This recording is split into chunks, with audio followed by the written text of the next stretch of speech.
Yeah. Yeah. Would you be willing to share any success stories from some of the people you've worked with? Well, I can share you my story. Yeah, please. I mean, this is a story. Uh, uh, let's see. Uh, let's see. Let's take this one. Uh, this is an entity that I didn't know I have that opened up a lot of sensitive abilities. My intuition, my feelings, my this unknown abilities of my nervous system that I had that were numbed by this entity. And this entity was a resentment. And it was resentment. Okay. And this entity, I didn't know I had shape retreats, 4 consecutive days of heroic doses with these Tibetan extraction techniques. We practice them ourselves. I mean, we begin with us. And that's why we are so enthusiastic about it. And we are advocates of this system. Uh, so it was resentment.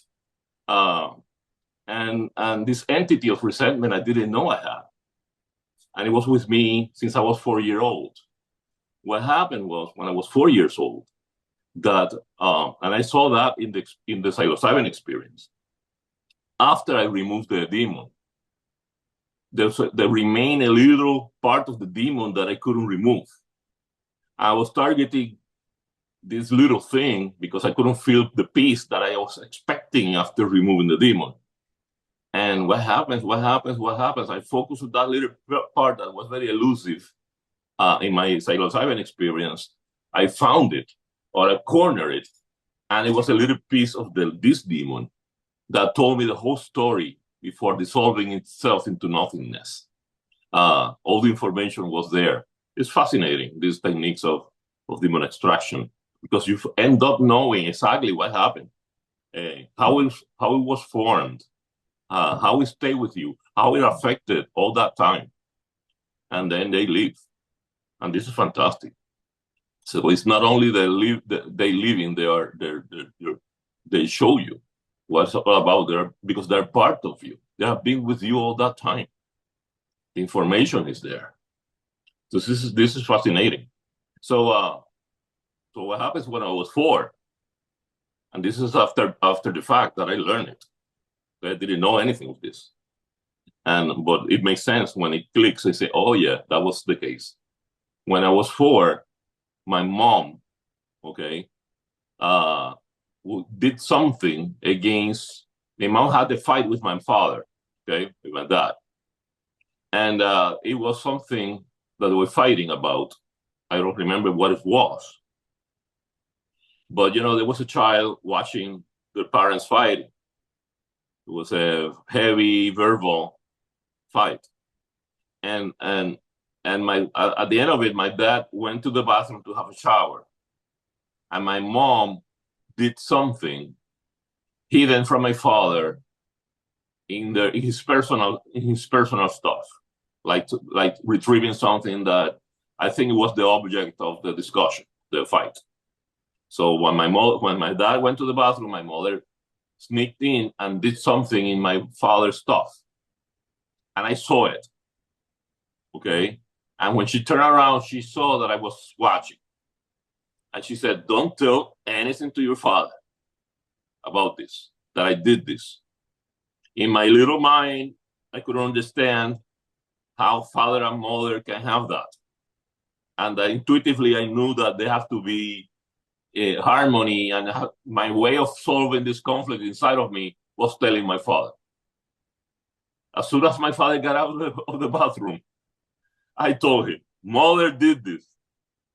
What? And the guy was still hot about what was going on before he went to the shower.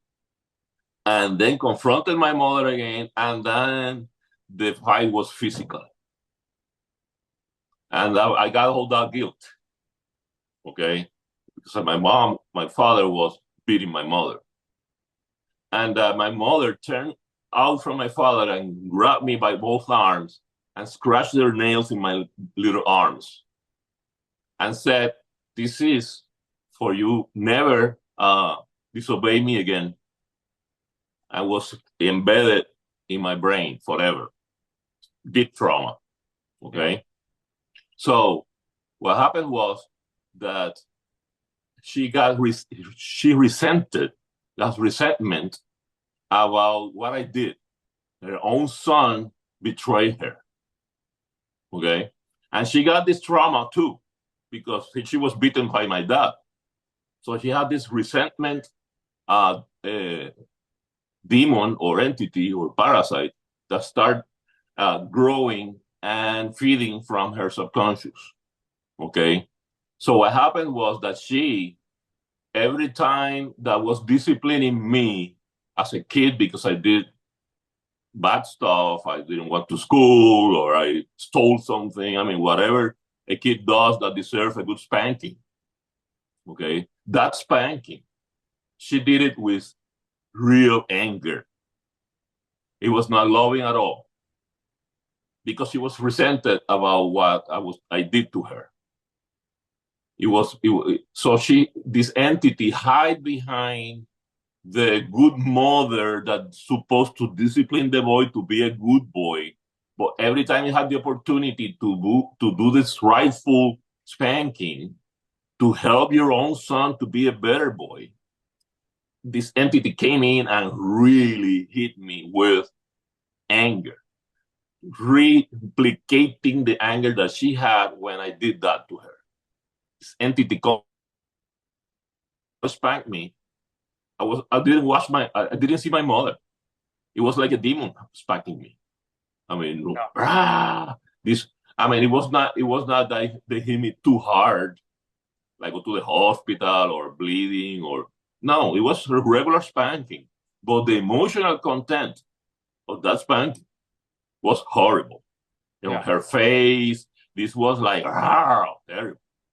So what happens was that I started building resentment against my mother's resentment.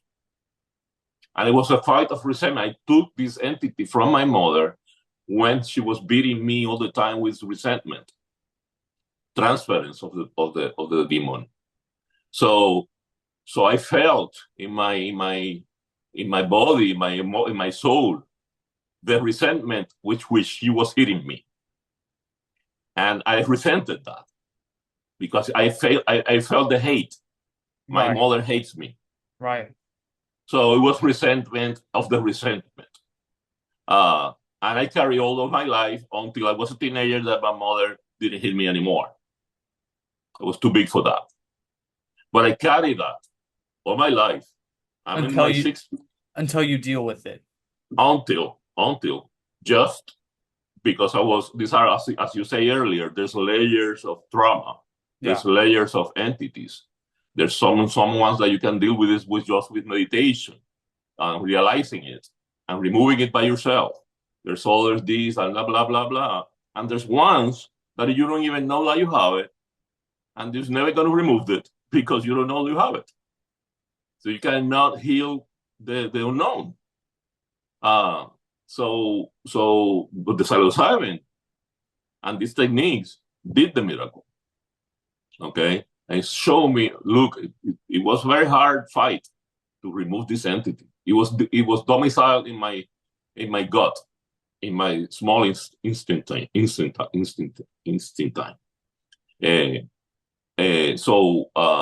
from there it was removed with these Tibetan techniques. Okay, because these entities are in your soul, are in your mind, are in the quantum field of what you really are. But they have a physical correspondence. They do. They located in certain organs. And that's where disease comes. Okay? Heart disease, liver, pancreas. And it's all demon-based. Yeah. So I cannot have this conversation with a medical doctor, because no way. He kicks me out of the room, Yeah. Get out this of guy's here. A quack. Get him out of here. Right. But this is my 10 cents of wisdom about that. And this is one example of how that works.